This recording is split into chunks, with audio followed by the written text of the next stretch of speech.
Assalamualaikum warahmatullahi wabarakatuh. Bismillahirrohmanirrohim. Kali ini mari kita dengarkan bersama-sama tentang sejarah singkat Imam Hanbali.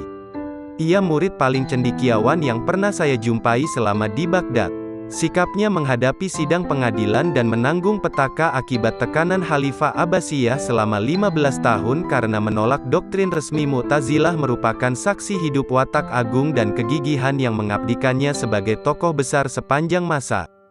Penilaian ini diungkapkan oleh Imam Syafi'i, yang tak lain adalah guru Imam Hanbali. Menurut Syafi'i, perjuangan mempertahankan keyakinan yang tak sesuai dengan pemikiran seseorang, selalu menghadapi risiko antara hidup dan mati. Dan Imam Hanbali membuktikan hal itu.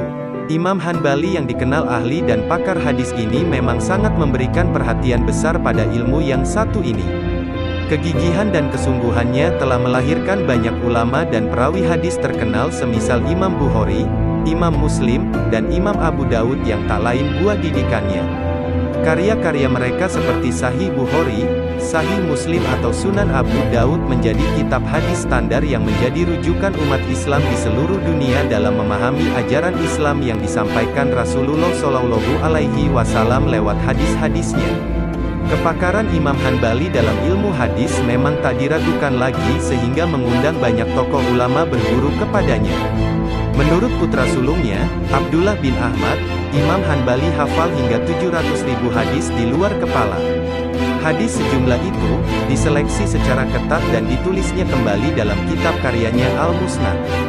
Dalam kitab tersebut, hanya 40.000 hadis yang dituliskan kembali dengan susunan berdasarkan tertib nama sahabat yang meriwayatkan. Umumnya hadis dalam kitab ini berderajat sahih dan hanya sedikit yang berderajat dhaif. Berdasar penelitian Abdul Aziz Al-Khuli, seorang ulama bahasa yang banyak menulis biografi tokoh sahabat, sebenarnya hadis yang termuat dalam Al-Musnad berjumlah 30.000 karena ada sekitar 10.000 hadis yang berulang. Kepandaian Imam Hanbali dalam ilmu hadis, bukan datang begitu saja. Tokoh kelahiran Baghdad, 780 Masehi, wafat 855 Masehi, ini, dikenal sebagai ulama yang gigih mendalami ilmu. Lahir dengan nama Ahmad bin Muhammad bin Hanbal, Imam Hanbali dibesarkan oleh ibunya, karena sang ayah meninggal dalam usia muda. Hingga usia 16 tahun, Hanbali belajar Al-Quran dan ilmu-ilmu agama lain kepada ulama-ulama Baghdad. Setelah itu, ia mengunjungi para ulama terkenal di berbagai tempat seperti Kufah, Basrah, Syam, Yaman, Mekah dan Madinah. Beberapa gurunya antara lain Hamad bin Khalid, Ismail bin Aliyah, Muzaffar bin Mudrik, Walid bin Muslim, dan Musa bin Tariq. Dari merekalah Hanbali mula mendalami fikih, hadis, tafsir, kalam, dan bahasa. Karena kecerdasan dan ketekunannya, Hanbali dapat menyerap semua pelajaran dengan baik. Kecintaannya kepada ilmu begitu luar biasa. Karenanya, setiap kali mendengar ada ulama terkenal di suatu tempat, ia rela menempuh perjalanan jauh dan waktu lama hanya untuk menimba ilmu dari sang ulama. Kecintaan kepada ilmu jua yang menjadikan Hanbali rela tak menikah dalam usia muda. Ia baru menikah setelah usia 40 tahun. Pertama kali, ia menikah dengan Aisyah binti Fadl dan dikaruniai seorang putra bernama Saleh. Ketika Aisyah meninggal, ia menikah kembali dengan Raihanah dan dikarunia putra bernama Abdullah. Istri keduanya pun meninggal dan Hanbali menikah untuk terakhir kalinya dengan seorang jariyah, hamba sahaya wanita bernama Husinah. Darinya ia memperoleh 5 orang anak yaitu Zainab, Hasan, Husain, Muhammad, dan Said. Tak hanya pandai, Imam Hanbali dikenal tekun beribadah dan dermawan. Imam Ibrahim bin Hani, salah seorang ulama terkenal yang jadi sahabatnya menjadi saksi akan kezuhudan Imam Hanbali. Hampir setiap hari ia berpuasa dan tidurnya pun sedikit sekali di waktu malam. Ia lebih banyak salat malam dan witir hingga subuh tiba, katanya. Mengenai kedermawanannya, Imam Yahya bin Hilal, salah seorang ulama ahli fikih, berkata, "Aku pernah datang kepada Imam Hanbali, lalu aku diberinya uang sebanyak 4 dirham sambil berkata, 'Ini adalah rezeki yang kuperoleh hari ini dan semuanya kuberikan kepadamu.'" Imam Hanbali juga dikenal teguh memegang pendirian. Di masa hidupnya, aliran Mu'tazilah tengah berjaya. Dukungan Khalifah Al-Ma'mun dari dinasti Abbasiyah yang menjadikan aliran ini sebagai mazhab resmi negara membuat kalangan ulama berang. Salah satu ajaran yang dipaksakan penganut Mu'tazilah adalah paham Al-Quran merupakan makhluk atau ciptaan Tuhan. Banyak umat Islam yang menolak pandangan itu. Imam Hanbali termasuk yang menentang paham tersebut. Akibatnya, ia pun dipenjara dan disiksa oleh Mutashim, putra Al-Ma'mun. Setiap hari ia didera dan dipukul. Siksaan ini berlangsung hingga Al-Wasik menggantikan ayahnya, Mutashim. Siksaan tersebut makin meneguhkan sikap Hanbali menentang paham sesat itu. Sikapnya itu membuat umat makin bersimpati kepadanya sehingga pengikutnya makin banyak kendati ia mendekam dalam penjara. Sepeninggal Al-Wasik, Imam Hanbali menghirup udara kebebasan. Al-Mutawakkil, sang pengganti, membebaskan Imam Hanbali dan memuliakannya. Namanya pun makin terkenal dan banyaklah ulama dari berbagai pelosok belajar kepadanya. Para ulama yang belajar kepadanya antara lain Imam Hasan bin Musa, Imam Bukhari, Imam Muslim, Imam Abu Daud, Imam Abu Zur'ah ad-Dimashqi, Imam Abu Zuhroh, Imam Ibnu Abi, dan Imam Abu Bakar al-Asram. Sebagaimana ketiga imam lainnya, Syafi'i, Hanafi dan Maliki, oleh para muridnya, ajaran-ajaran Imam Ahmad ibn Hanbali dijadikan patokan dalam amaliyah, praktik, ritual, khususnya dalam masalah fikih. Sebagai pendiri mazhab tersebut, Imam Hanbali memberikan perhatian khusus pada masalah ritual keagamaan, terutama yang bersumber pada sunnah. Menurut Ibnu Qayyim, salah seorang pengikut mazhab Hanbali, ada 5 landasan pokok yang dijadikan dasar penetapan hukum dan fatwa mazhab Hanbali. Pertama, Nash, Al-Quran dan Sunnah. Jika ia menemukan Nash, maka ia akan berfatwa dengan Al-Quran dan Sunnah dan tidak berpaling pada sumber lainnya. Kedua, fatwa sahabat yang diketahui tidak ada yang menentangnya. Ketiga, jika para sahabat berbeda pendapat, ia akan memilih pendapat yang dinilainya lebih sesuai dengan Al-Quran dan Sunnah Nabi Shallallahu Alaihi Wasallam. Jika ternyata pendapat yang ada tidak jelas persesuaiannya dengan Al-Quran dan Sunnah, maka ia tidak akan menetapkan salah satunya, tetapi mengambil sikap diam atau meriwayatkan kedua-duanya. Keempat, mengambil hadis mursal, hadis yang dalam sanadnya tidak disebutkan nama perawinya, dan hadis dhaif, hadis yang lemah, namun bukan maudhu, atau hadis lemah. Dalam hal ini, hadis dhaif didahulukan daripada qiyas. Dan kelima adalah qiyas, atau analogi. Qiyas digunakan bila tidak ditemukan dasar hukum dari keempat sumber di atas. Pada awalnya mazhab Hanbali hanya berkembang di Baghdad. Baru pada abad ke-6 Hijriyah, mazhab ini berkembang di Mesir. Perkembangan pesat terjadi pada abad ke-11 dan ke-12 Hijriyah, berkat usaha Ibnu Taimiyah, wafat 728 Hijriyah, dan Ibnu Qayyim, wafat 751 Hijriyah. Kedua tokoh inilah yang membuka mata banyak orang untuk memberikan perhatian pada fikih mazhab Hanbali, khususnya dalam bidang muamalah. Kini, mazhab tersebut banyak dianut umat Islam di kawasan Timur Tengah. Hasil karya Imam Hanbali tersebar luas di berbagai lembaga pendidikan keagamaan. Beberapa kitab yang sampai kini jadi kajian antara lain Tafsir Al-Quran, An-Nasikh wal Mansukh, Jawaban Al-Quran, At-Tarikh, Ta'at Ar-Rasul, dan Al-Waraq. Kitabnya yang paling terkenal adalah Musnad Ahmad bin Hanbal. Nasab dan kelahirannya beliau adalah Abu Abdillah Ahmad bin Muhammad bin Hanbal bin Hilal bin Asad bin Idris bin Abdullah bin Hayyan bin Abdullah bin Anas bin Auf bin Qasid bin Mazin bin Syaiban bin Zuhal bin Salabah Az-Zuhli As-Syaibani. Nasab beliau bertemu dengan nasab Nabi pada diri Nizar bin Mat bin Adnan, yang berarti bertemu nasab pula dengan Nabi Ibrahim. Ketika beliau masih dalam kandungan, orang tua beliau pindah dari kota Marwa, tempat tinggal sang ayah, ke kota Baghdad. Di kota itu beliau dilahirkan, tepatnya pada bulan Rabiul Awal menurut pendapat yang paling masyhur tahun 164 Hijriyah. Ayah beliau, Muhammad, meninggal dalam usia muda, 30 tahun, ketika beliau baru berumur 3 tahun.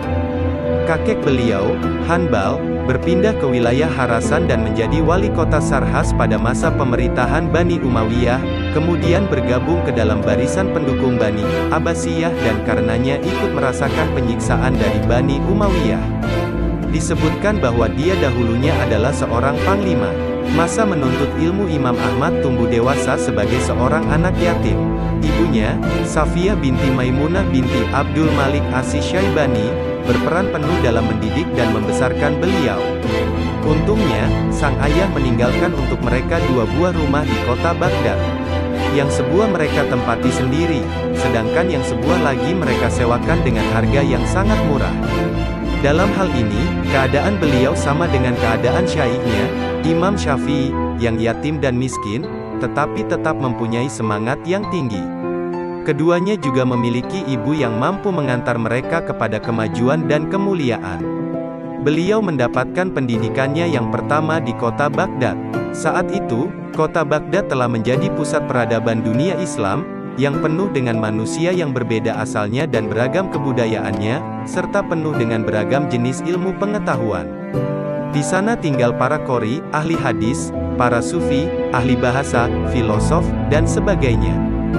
Setamatnya menghafal Al-Quran dan mempelajari ilmu-ilmu bahasa Arab di Al-Kutab saat berumur 14 tahun, beliau melanjutkan pendidikannya ke Ad-Diwan. Beliau terus menuntut ilmu dengan penuh azam yang tinggi dan tidak mudah goyah. Sang ibu banyak membimbing dan memberi beliau dorongan semangat. Tidak lupa dia mengingatkan beliau agar tetap memperhatikan keadaan diri sendiri, terutama dalam masalah kesehatan.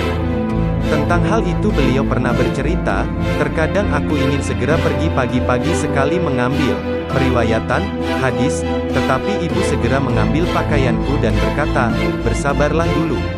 Tunggu sampai azan berkumandang atau setelah orang-orang selesai salat subuh. Perhatian beliau saat itu memang tengah tertuju kepada keinginan mengambil hadis dari para perawinya.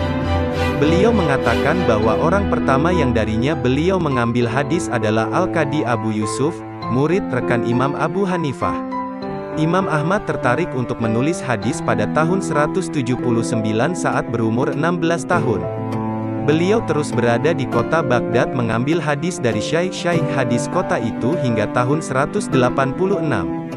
Beliau melakukan mulazomah kepada syaikhnya, Hashim bin Bashir bin Abu Hazim al-Wasiti hingga syaikhnya tersebut wafat tahun 183. Disebutkan oleh putra beliau bahwa beliau mengambil hadis dari Hashim sekitar 300.000 hadis lebih. Pada tahun 186, beliau mulai melakukan perjalanan, mencari hadis ke Basrah lalu ke negeri Hijaz, Yaman, dan selainnya. Tokoh yang paling menonjol yang beliau temui dan mengambil ilmu darinya selama perjalanannya ke Hijaz dan selama tinggal di sana adalah Imam Syafi'i. Beliau banyak mengambil hadis dan faedah ilmu darinya. Imam Syafi'i sendiri amat memuliakan diri beliau dan terkadang menjadikan beliau rujukan dalam mengenal kesahihan sebuah hadis. Ulama lain yang menjadi sumber beliau mengambil ilmu adalah Sufyan bin Uyainah, Ismail bin Ulayah, Waqi bin Al-Jarrah, Yahya Al-Qattan, Yazid bin Harun, dan lain-lain. Beliau berkata, saya tidak sempat bertemu dengan Imam Malik, tetapi Allah menggantikannya untukku dengan Sufyan bin Uyainah. Dan saya tidak sempat pula bertemu dengan Hamad bin Zaid, tetapi Allah menggantikannya dengan Ismail bin Ulayah. Demikianlah, beliau amat menekuni pencatatan hadis, dan ketekunannya itu menyibukkannya dari hal-hal lain sampai-sampai dalam hal berumah tangga. Beliau baru menikah setelah berumur 40 tahun. Ada orang yang berkata kepada beliau, wahai Abu Abdillah, Anda telah mencapai semua ini. Anda telah menjadi imam kaum muslimin. Beliau menjawab, bersama mahbaroh, tempat tinta, hingga ke makbaroh, kubur. Aku akan tetap menuntut ilmu sampai aku masuk liang kubur. Dan memang senantiasa seperti itulah keadaan beliau, menekuni hadis, memberi fatwa, dan kegiatan-kegiatan lain yang memberi manfaat kepada kaum muslimin. Sementara itu, murid-murid beliau berkumpul di sekitarnya, mengambil darinya, ilmu, hadis, fikih, dan lainnya. Ada banyak ulama yang pernah mengambil ilmu dari beliau, di antaranya kedua putra beliau, Abdullah dan Solih, Abu Zur'ah, Bukhari, Muslim, Abu Dawud, Al-Atsram, dan lain-lain. Beliau menyusun kitabnya yang terkenal, Al-Musnad, dalam jangka waktu sekitar 60 tahun dan itu sudah dimulainya sejak tahun-tahun 180 saat pertama kali beliau mencari hadis. Beliau juga menyusun kitab tentang tafsir, tentang An-Nasikh dan Al-Mansukh, tentang tarikh, tentang yang muqaddam dan muahar dalam Al-Quran, tentang jawaban-jawaban dalam Al-Quran.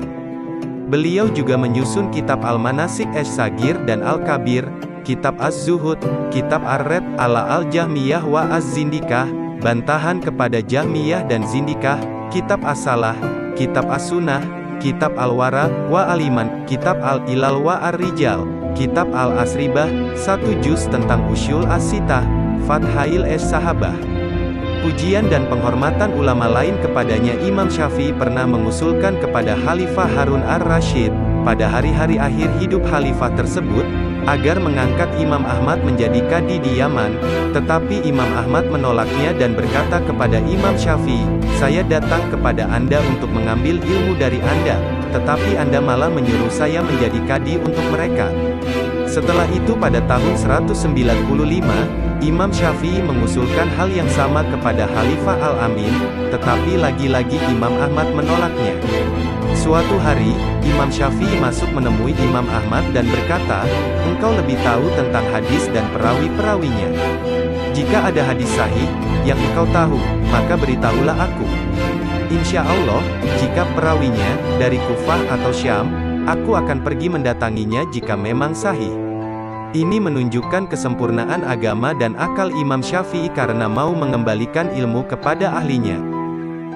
Imam Syafi'i juga berkata, "Aku keluar, meninggalkan Baghdad, sementara itu tidak aku tinggalkan di kota tersebut orang yang lebih wara, lebih faqih, dan lebih bertakwa daripada Ahmad bin Hanbal."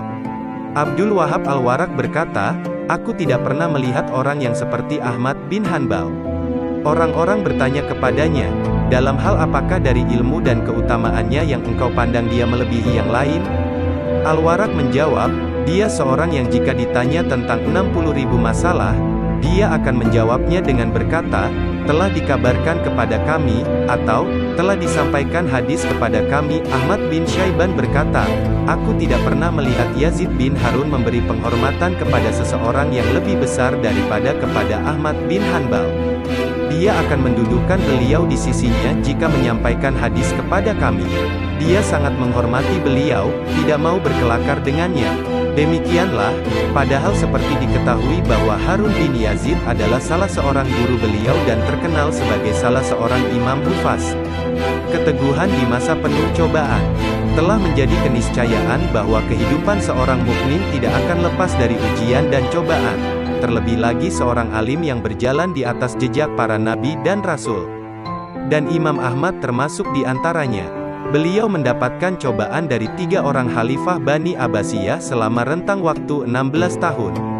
Pada masa pemerintahan Bani Abbasiyah, dengan jelas tampak kecondongan khalifah yang berkuasa menjadikan unsur-unsur asing, non-Arab, sebagai kekuatan penunjang kekuasaan mereka. Khalifah Al-Ma'mun menjadikan orang-orang Persia sebagai kekuatan pendukungnya, sedangkan Al-Mutashim memilih orang-orang Turki. Akibatnya, justru sedikit demi sedikit kelemahan menggerogoti kekuasaan mereka. Pada masa itu dimulai penerjemahan ke dalam bahasa Arab buku-buku falsafah dari Yunani, Rumania, Persia, dan India dengan sokongan dana dari penguasa. Akibatnya, dengan cepat berbagai bentuk bid'ah merasuk menyebar ke dalam akidah dan ibadah kaum muslimin. Berbagai macam kelompok yang sesat menyebar di tengah-tengah mereka, seperti Qadariyah, Jahmiyah, Asariyah, Rafidah, Mutasyilah, dan lain-lain.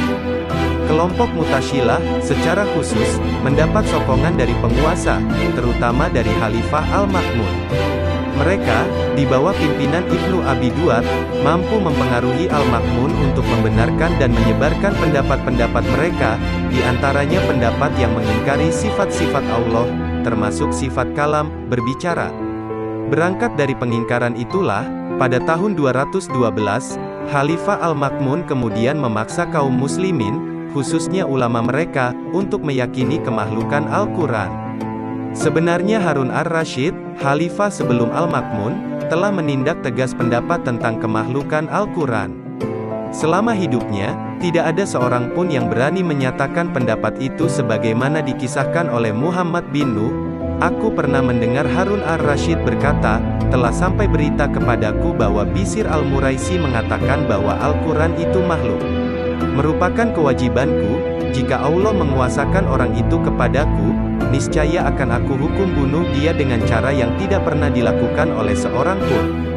Tatkala Khalifah ar-Rasyid wafat dan kekuasaan beralih ke tangan Al-Amin, kelompok Mu'tazilah berusaha menggiring Al-Amin ke dalam kelompok mereka, tetapi Al-Amin menolaknya. Baru kemudian ketika kekhalifahan berpindah ke tangan Al-Ma'mun, mereka mampu melakukannya.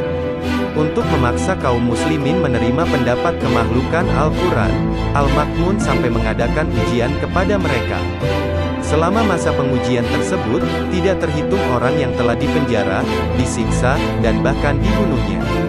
Ujian itu sendiri telah menyibukkan pemerintah dan warganya baik yang umum maupun yang khusus. Ia telah menjadi bahan pembicaraan mereka, baik di kota-kota maupun di desa-desa di negeri Irak dan selainnya. Telah terjadi perdebatan yang sengit di kalangan ulama tentang hal itu. Tidak terhitung dari mereka yang menolak pendapat kemakhlukan Al-Quran, termasuk di antaranya Imam Ahmad. Beliau tetap konsisten memegang pendapat yang hak, bahwa Al-Quran itu kalamullah, bukan makhluk. Al-Ma'mun bahkan sempat memerintahkan bawahannya agar membawa Imam Ahmad dan Muhammad bin Nuh ke hadapannya di kota Tursus. Kedua ulama itu pun akhirnya digiring ke Tursus dalam keadaan terbelenggu. Muhammad bin Nuh meninggal dalam perjalanan sebelum sampai ke Tursus, sedangkan Imam Ahmad dibawa kembali ke Baghdad dan dipenjara di sana karena telah sampai kabar tentang kematian Al-Ma'mun, tahun 218. Disebutkan bahwa Imam Ahmad tetap mendoakan Al-Ma'mun. Sepeninggal Al-Ma'mun, kekhalifahan berpindah ke tangan putranya, Al-Mutashim. Dia telah mendapat wasiat dari Al-Ma'mun agar meneruskan pendapat kemakhlukan Al-Quran dan menguji orang-orang dalam hal tersebut, dan dia pun melaksanakannya. Imam Ahmad dikeluarkannya dari penjara lalu dipertemukan dengan Ibnu Abi Duad dan konco-konconya.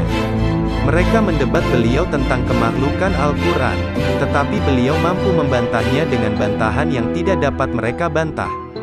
Akhirnya beliau dicambuk sampai tidak sadarkan diri lalu dimasukkan kembali ke dalam penjara dan mendekam di sana selama sekitar 28 bulan atau 30-an bulan menurut yang lain. Selama itu beliau salat dan tidur dalam keadaan kaki terbelenggu. Selama itu pula, setiap harinya Al-Mutashim mengutus orang untuk mendebat beliau, tetapi jawaban beliau tetap sama, tidak berubah. Akibatnya, bertambah kemarahan Al-Mutashim kepada beliau. Dia mengancam dan memaki-maki beliau, dan menyuruh bawahannya mencambuk lebih keras dan menambah belenggu di kaki beliau. Semua itu, diterima Imam Ahmad dengan penuh kesabaran dan keteguhan bak gunung yang menjulang dengan kokohnya. Sakit dan wafatnya Imam Hanbali.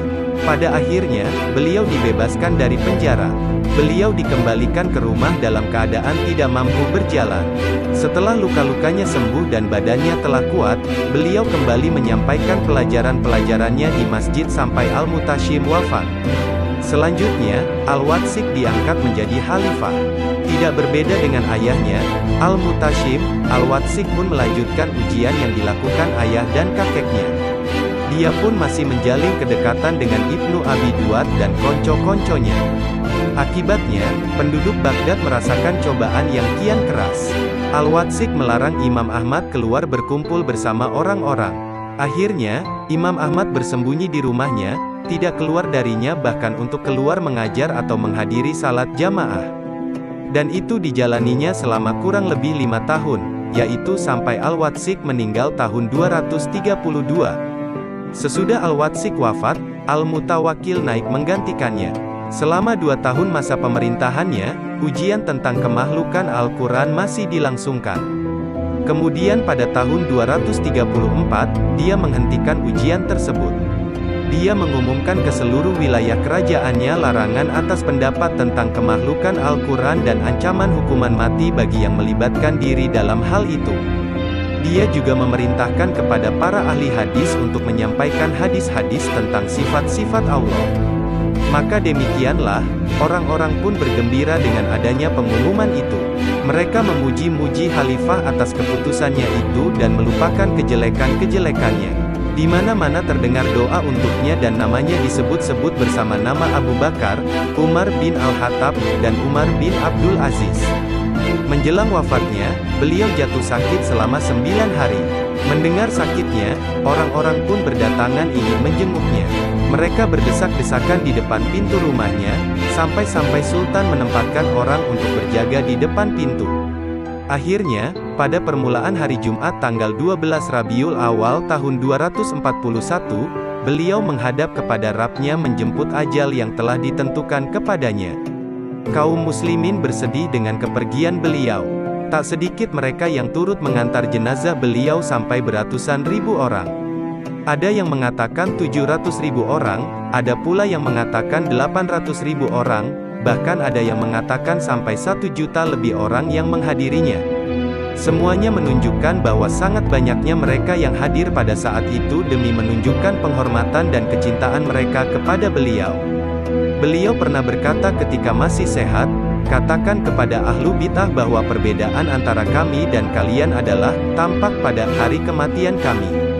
Demikianlah gambaran ringkas ujian yang dilalui oleh Imam Ahmad. Terlihat bagaimana sikap agung beliau yang tidak akan diambil kecuali oleh orang-orang yang penuh keteguhan lagi ikhlas. Beliau bersikap seperti itu justru ketika sebagian ulama lain berpaling dari kebenaran. Dan dengan keteguhan di atas kebenaran yang Allah berikan kepadanya itu, maka mazhab Ahlus Sunnah pun dinisbatkan kepada dirinya karena beliau sabar dan teguh dalam membelanya. Ali bin Al-Madini berkata menggambarkan keteguhan Imam Ahmad, Allah telah mengokohkan agama ini lewat 2 orang laki-laki, tidak ada yang ketiganya. Yaitu, Abu Bakar As-Siddiq pada Yaumur Ridah, saat orang-orang banyak yang murtad pada awal-awal pemerintahannya, dan Ahmad bin Hanbal pada Yaumul Mihnah. Semoga kita bisa mengambil hikmah dan pelajaran dari beliau, amin ya robbal alamin. Wallahu alam bisawab. Assalamualaikum warahmatullahi wabarakatuh.